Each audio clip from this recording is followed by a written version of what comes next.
2024 ఎన్నికలు జరిగే నాటికి మందనేది లేకుండా చేసిన తర్వాత ఓట్లు అడుగుతానని చెప్పి ప్రతి అక్కకు చెల్లమ్మకు నేను మాటిస్తా ఉన్నా. పూర్తిగా మద్యాన్ని నిషేధిస్తాం అని చెప్పి గట్టిగా కూడా చెప్తా ఉన్నా. వైఎస్ జగన్మోహన్ రెడ్డి అనే నేను ఆంధ్రప్రదేశ్ రాష్ట్ర ముఖ్యమంత్రిగా అంతఃకరణ శుద్ధితో ప్రజలందరికీ న్యాయం చేకూరుస్తానని దైవ సాక్షిగా ప్రమాణం చేస్తున్నాను. ఏపీలో నేటి నుంచి కొత్త మద్యం పాలసీ అందుబాటులోకి వస్తోంది. ఇకపై ప్రభుత్వమే మద్యం దుకాణాలను నడపనుంది. Inputs were picking up. Andhra Pradesh government has also now decided to increase alcohol prices by 50%. అత్యధికంగా మద్యం ధరల్ని షాక్ కొట్టేలా నిర్ణయించి మద్యాన్ని నియంత్రిస్తూ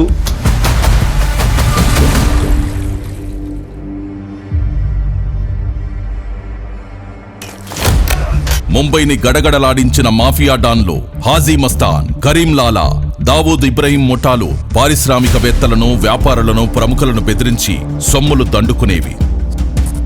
సరిగ్గా అలాంటి లక్షణాలే గంపగుత్తగా పుణికిపుచ్చుకున్న అతి ప్రమాదకరమైన ముఠానే గత వైకాపా ప్రభుత్వంలో మద్యం మాఫియా ముఠా.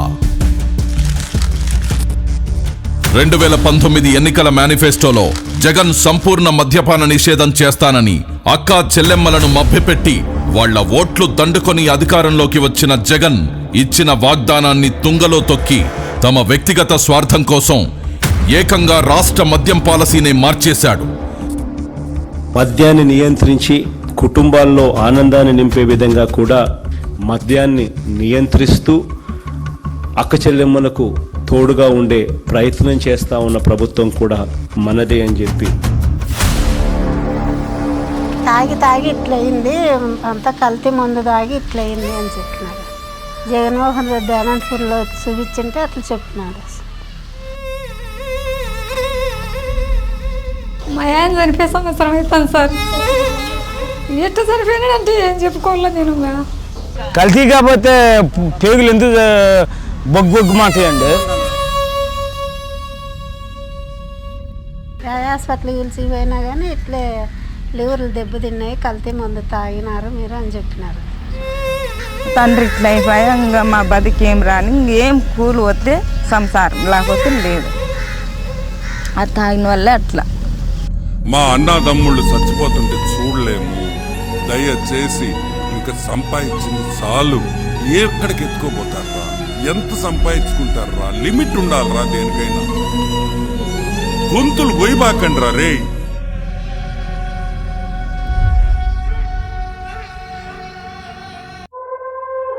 నీచమైన నాణ్యత లేని కల్తీ మద్యాన్ని జనానికి అమ్మి వాళ్ల ఆరోగ్యంతో చెలగాటమాడి వేల కోట్లు దోచుకున్నాడు.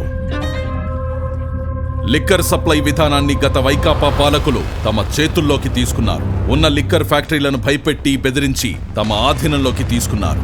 వాళ్లే కల్తీ మద్యాన్ని తయారు చేసి హోల్సేల్, రీటైల్ దొంగ వ్యాపారం కూడా వాళ్లే చేశారు.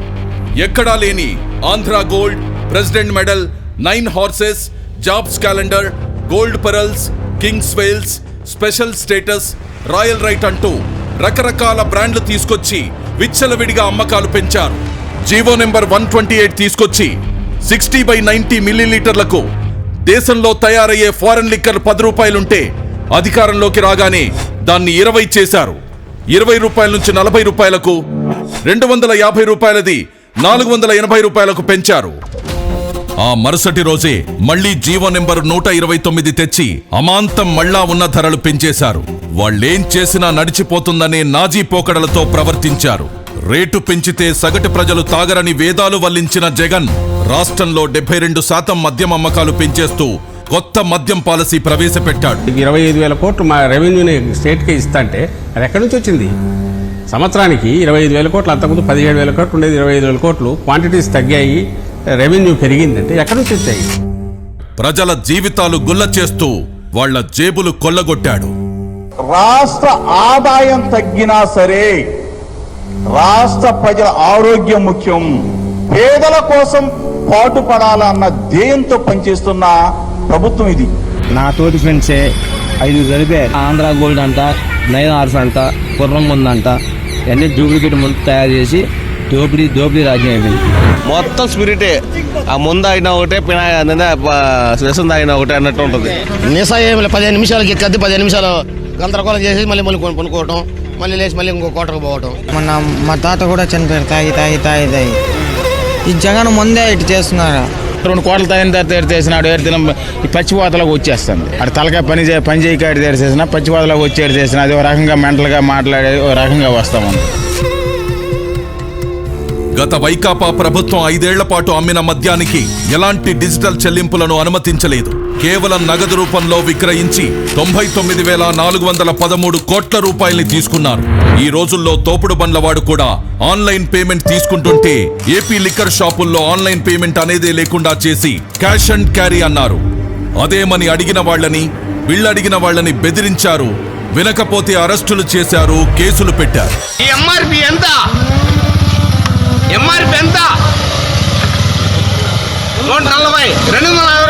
నిన్నేంటండి నిన్న చిత్తూరు జిల్లాలో శ్రీ ప్రతాప్ మద్యం రేట్లు ఎట్లా పెట్టాడు ముఖ్యమంత్రి గారు, ఎందుకు ఇలా అందరూ ఉసురు పోసుకుంటున్నాడు ముఖ్యమంత్రి గారిని అంటే, వాడిని ఇష్టం వచ్చినట్లుగా కొట్టి వాడిని అవమానించి వాడిని ఇచ్చేసి వాడిని కుటుంబాన్ని ఇచ్చి వెంటాడి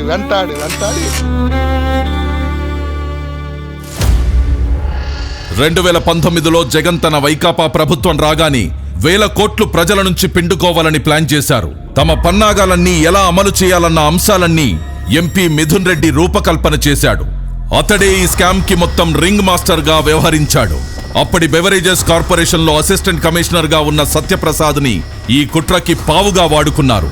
ముడుపుల దందాపై చర్చించేందుకు సత్యప్రసాద్ని 2019 అక్టోబర్ 10న తమ నివాసానికి పిలిపించుకొని మద్యం సిండికేట్ కోసం తమకు అనుకూలంగా పనిచేయాలని ఆదేశించారు. ప్రతిఫలంగా ఆయనకు 2023లో IAS పదోన్నతి ఇస్తామని ఆశ చూపించారు. దానికి లొంగిపోయిన సత్యప్రసాద్ రెండో మీటింగ్ కి గాను 13/10/2019న డిస్టిలరీస్ నుంచి నెలసరి ముడుపులు ఎలా వసూలు చేయాలి అన్న అంశాలపై కీలక చర్చ జరిగింది.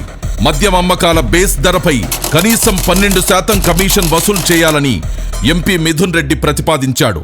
తన ప్లాన్ పక్కాగా అమలు చేసేందుకు సత్యప్రసాద్ వాసుదేవరెడ్డిలకు కొన్ని మార్గదర్శకాలిచ్చారు.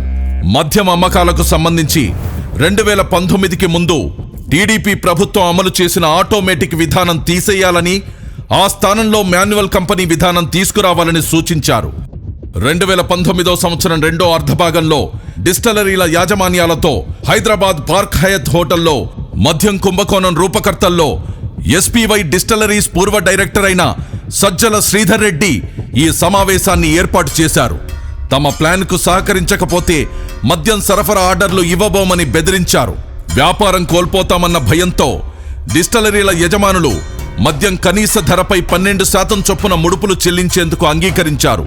కానీ లిక్కర్ సిండికేట్ దాన్ని కొన్ని రోజుల్లోనే 20% పెంచేసింది. వసూలు చేసిన ముడుపును మొదట మద్యం పాలసీ మార్చడంలోనూ కీలక పాత్ర వహించిన రాజ్ కేసిరెడ్డి కందేవి.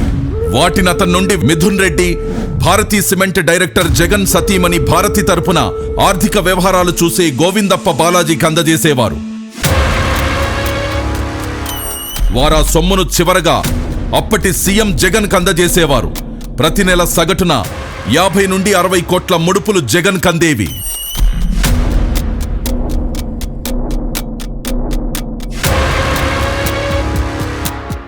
మద్యం విధానం ముసుగులో భారీగా దోచుకునేందుకు ఇమిటేషన్ బ్రాండ్ల విధానాన్ని పాటించింది. జాతీయంగా అంతర్జాతీయంగా ప్రాచుర్యం పొందిన బ్రాండ్లనన్నిటినీ రాష్ట్రం నుండి తరిమేసిన ఈ ముఠా అచ్చం అవే పేర్లను తలపించేలా 1-2 అక్షరాలు పదాలు మార్చి పెద్ద ఎత్తున ఇమిటేషన్ బ్రాండ్లు తీసుకొచ్చింది. దొంగలు కలిసి ఊళ్లు పంచుకున్నట్టుగా వాటికేకంగా 30 నుండి 150% మేర మూలధర పెంచేసి ఈ ముఠా సభ్యులు దోచుకున్నారు. అవే అసలైన నాణ్యమైన బ్రాండ్లు అనేలా ప్రజల్ని మభ్యపెట్టి ప్రభుత్వ దుకాణాల్లో విక్రయించారు. దాదాపుగా 1,50,000 టెస్టులు కూడా డిపార్ట్మెంట్ కూడా చేసింది. తీసుకునేటప్పుడు కూడా బ్రాండ్ పేరు ఏది అన్నది ప్రధానం కానే కాదు అధ్యక్ష. అక్కడ నుంచి ప్రోడక్ట్ వస్తా ఉందా లేదా అన్నదే ముఖ్యం. కానీ ఆ ప్రోడక్ట్కు పవర్ స్టార్ 99 పెడతాడా, లెజెండ్ 99,999 పెడతాడా, లేకపోతే బూమ్ అని పెడతాడా? ఇదివరకు గవర్నమెంట్ వైన్ షాప్లో సేల్స్ మెన్గా చేశాను. ఇదివరకు గవర్నమెంట్ జాబు అంటే వాళ్ళు ఏది పంపించినా అది అమ్మాల్సిందే మేము ఖచ్చితంగా. ఆ బ్రాండే అసలుకి ఫేక్ మన స్టేట్లో. ఇది స్పిరిట్ మొత్తం, దేని మీద ఏ బాటిల్ అని చూడండి, స్పిరిట్, ఫ్రిచ్ స్పిరిట్, గ్రెయిన్ విస్కీ స్పిరిట్, అలా స్పిరిట్స్ రాసి ఉంటుంది. అదేంటంటే బాగా డేంజరస్ అనమాట. ఒక 4 రోజుల తర్వాత ఆయన కాపాటుగా అదేమంటే చనిపోయాడు, లివర్లు కొట్టేసినాయి అంటారు. మాకు బాధ వేసింది అప్పుడప్పుడు. మేము వాళ్ళ ఇంట్లో వాళ్ళతో కూడా ఫేస్ చేసాం ఒకసారి. వాళ్ళ ఇంటి మొత్తం వచ్చి మా షాపు కూడా వచ్చి గోల చేసేవాళ్ళు, మీ వాళ్ళే మీరు అమ్మడం వల్ల తెచ్చిపోతున్నారు అది అని. ఆ మందు వల్ల మాకు అసలు గుండెలో నొప్పని, పక్కలో నొప్పని, తాయిని కానించి అక్కడ మూడు పడిపోవడం అట్ట అయిపోవడమే. కానీ దానివల్ల మాకు అసలు ఏమీ చేయలేదు. అవి తాగితే పైకి ఇట్లా కొనుక్కుంటే చుక్కలు గిర్రని తిరుగుతూనే ఉండేవి. ఫ్రెండ్స్ ఒకడు 25 years 26 years ఉండిద్ది. తాగంగానే ఆ అబ్బాయికి పక్షవాతం, అంటే పక్షవాతం లాగా వచ్చింది. 26 years కంటే ఎవరికి పక్షవాతం కుర్రాళ్ళకి రావు. అలాంటిది ఎంత కల్తీ అయిందో మద్యం మీరు ఒకసారి ఆలోచించుకోండి. అయితే 2019, 2024 మధ్యలో తాగిన మందు వల్ల మా జీవితం సర్వనాశనం అయిపోయింది. చేతులు బలహీనత, లివర్ తేడా వచ్చేసింది. మా ఆరోగ్యం కాదుకున్నారండి, మందు సమాజంగా బాగాలేదు. నా తోడు కుర్రాళ్ళు చాలా మంది చచ్చిపోయారు. అది చెడ్డ మందు అమ్ముతున్నాడు, ప్రజలంతా చచ్చిపోతారు అదని ఇంకా అట్లా అనుకుంటారు కదన్నా. చచ్చిపోయినారు, ఇట్లా మందు తాగినారని అట్లా సార్ తాగేసాక అట్లాంటివన్నీ మళ్ళీ ఇంటికి వచ్చి నాతో కానీ చెప్తాండే, మన కొడుకు ఇట్లా చెడ్డ మందులు అమ్ముతున్నాడు, బతుకురు శనాలు చచ్చిపోతాం అది ఇదని అని చెప్తాండే. మళ్ళీ అట్లన్నీ తెలిసింది ఏంటి తాగుతావు అన్నా కానీ మళ్ళీ నాకు ఇచ్చి పట్టిందమ్మా, చెప్తామా బతుకుతామా, అది లేకుంటే బతకలేమా అనేది. అసలు బ్రాండ్ల కంటే ఈ అనుకరణ బ్రాండ్లకు అధిక మూలధరలు ఖరారు చేసి ప్రభుత్వ ఖజానాను కొల్లగొట్టారు. ఇలా కొల్లగొట్టిన సొత్తంతా రోజు కూలీలు, పేదలు, సామాన్యులు, మధ్యతరగతి కష్టార్జితమే. ఈ పెద్ద మనిషికి బేసిక్లీ అధ్యక్ష ఆంధ్ర రాష్ట్రానికి లిక్కర్ ద్వారా ఎటువంటి డబ్బులు రాకూడదు. ఈ డబ్బులు వచ్చినాయి అంటే అక్క చెల్లెమ్మలకు జగన్ మంచి చేస్తాడు, ఆ అక్క చెల్లెమ్మలకు మంచి జరగకూడదు. ఆ మందు అమ్మడము, ఎక్కువ తాకుండా ఉండడం, నమ్మకుండా దూరం అయిపోయి మా కష్టాలు ఎంతో పోడుకొని పెట్టుకుని మా దగ్గర లేకుండా అయిపోయింది. ఈ మందు వల్ల మాకు ఎట్లేదు చూపిస్తారు. నాకు చాలా బాధ వేస్తోంది సార్. దయచేసి మందు ఎట్టయింది సార్. మా లాంటి ఆడపిల్లలు బాగా సుమంగలిగా బతుకుతారు సార్. ఇంతే సార్ మేము చెప్పగలిగినది. జనాల్ని చంపకు తినేస్తున్నాడు, హాస్పిటల్ పాలు చేస్తున్నాడు. వేరే ఏం చేసింది ఏం లేదు, వాళ్ళ ఉపయోగం ఏమీ లే. ఉన్న జనాలంతా రాలిపోతున్నారు. ఇంకా నాకన్నా చిన్న వయసు మా అన్నదమ్ముల్లో పాప ఇంకో పాప అని ఉంది. చాలా మంది ఇట్లా చిన్న వయసులే, పెద్దోళ్ళన్నా కాదు. కలిసి మందు దాకా చచ్చిపోయినారు సార్. మేమేం చెప్తాం, మా మాట చెప్పినా కానీ లే.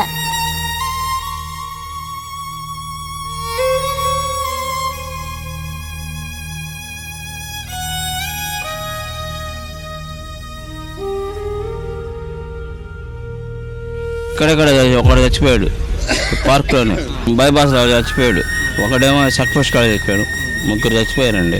మందులో ప్రాబ్లం వల్ల చచ్చిపోయారు. 3 రోజుల క్రితం అబ్బాయి తాగి నైట్ పనుకున్నాడు అనుకుంటా, ఒళ్ళు అలసిపోయిందని.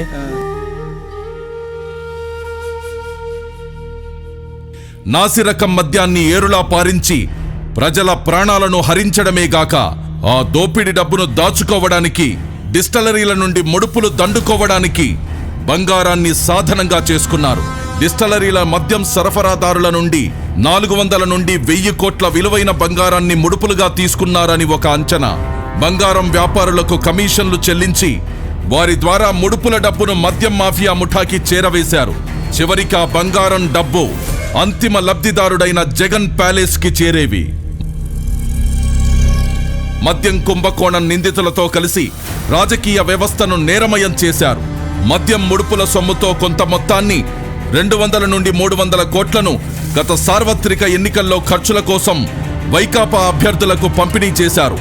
ఆ పార్టీ నేత జగన్కు అత్యంత సన్నిహితుడైన చెవిరెడ్డి భాస్కర్ రెడ్డి ద్వారా ప్రకాశం, చిత్తూరు, నెల్లూరు జిల్లాల్లోని అభ్యర్థులకు ఈ డబ్బును చేరవేశారు. అలా మరికొంత సొమ్మును సీఎం జగన్ నిర్వహించిన సిద్ధం సభలకు ఖర్చు చేసేవారు. ముడుపుల విక్రయంలో కీలకంగా వ్యవహరించిన ప్రధాన నిందితుడైన రాజ్ కేసిరెడ్డి తన ఈడీ ఎంటర్టైన్మెంట్స్ పేరిట సినిమా నిర్మాణ సంస్థను నెలకొల్పి మద్యం కుంభకోణంలో కొల్లగొట్టిన నల్లధనాన్ని వైట్లోకి మార్చి ఆ డబ్బుతో హైదరాబాద్ శివారులో భారీగా భూములు కొన్నాడు. ఇంకా వ్యాపారాలు పరిశ్రమల్లో పెట్టుబడులు పెట్టి వైకాపా మన్ననలు పొందాడు. మద్యం సరఫరా కంపెనీలు, డిస్టిలరీల నుండి కొల్లగొట్టిన ముడుపుల సొమ్ము చివరికి జగన్కే చేరింది. ఇలా 3,500 కోట్ల మేర కొల్లగొట్టారు. ఈ కొల్లగొట్టిన దోపిడి సొమ్ము మళ్లింపుకు మ్యూల్ ఖాతాలు అడ్డు పెట్టుకున్నారు.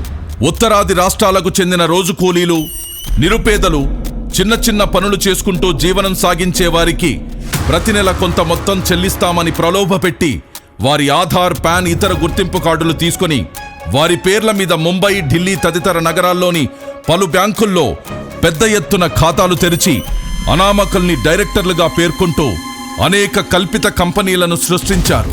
ఆ అనామకుల్లో ఎవరికి తాము డైరెక్టర్లమనే విషయమే తెలీదు. రోజంతా కష్టపడినా పూట గడవడమే కష్టమైన వారు వీళ్లంతా. మద్యం సరఫరా కంపెనీలు, డిస్టిలరీలు నాటి ప్రభుత్వ పెద్దలకు ముడుపులుగా చెల్లించాల్సిన మొత్తాల్లో కొంత భాగాన్ని ఆయా ఖాతాల్లోకి మళ్లించారు. వాటి నుండి ఆ సొత్తును బహుళ అంచెల్లో ఇలాంటి డొల్ల కంపెనీల్లోకి పంపేవారు.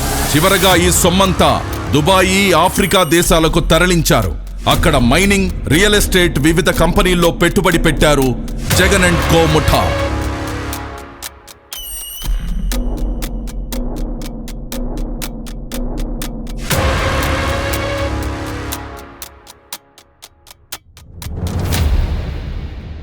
నరాలు నిర్వీర్యమై జనం వణికిపోని, కలుషితం తాగి కాలేయం కుళ్ళిపోని, మూత్రపిండాలు మలినమై కృంగిపోని, జవసత్వాలిడిగి కడకు మనిషే మట్టిలో కలిసిపోని. వాళ్లకేమక్కర్లేదు, జనమేమైపోయినా చింతలేదు. ఆ ముఠాకి ముడుపులు కావాలి, కమిషన్లతో సొంత ఖజానా నిండాలి, ప్యాలెస్లు కళకళలాడుతుండాలి. వాళ్ళు ఎవరు బయట తిరగడానికి అర్హులు కాదు. లక్షల కోట్లు మా నుంచి దోసుకొని లక్షల కోట్లు అప్పు చేసి ఎవరైతే స్కామ్ చేశారో వాళ్ళందరికీ శిక్ష పడాలి. మిగతా వాళ్ళ మందు వల్ల నష్టపోయిన వాళ్ళ జీవితాలు అందరికీ సుఖాలు సంతోషాలు కలగాలని కోరుకుంటున్నానండి.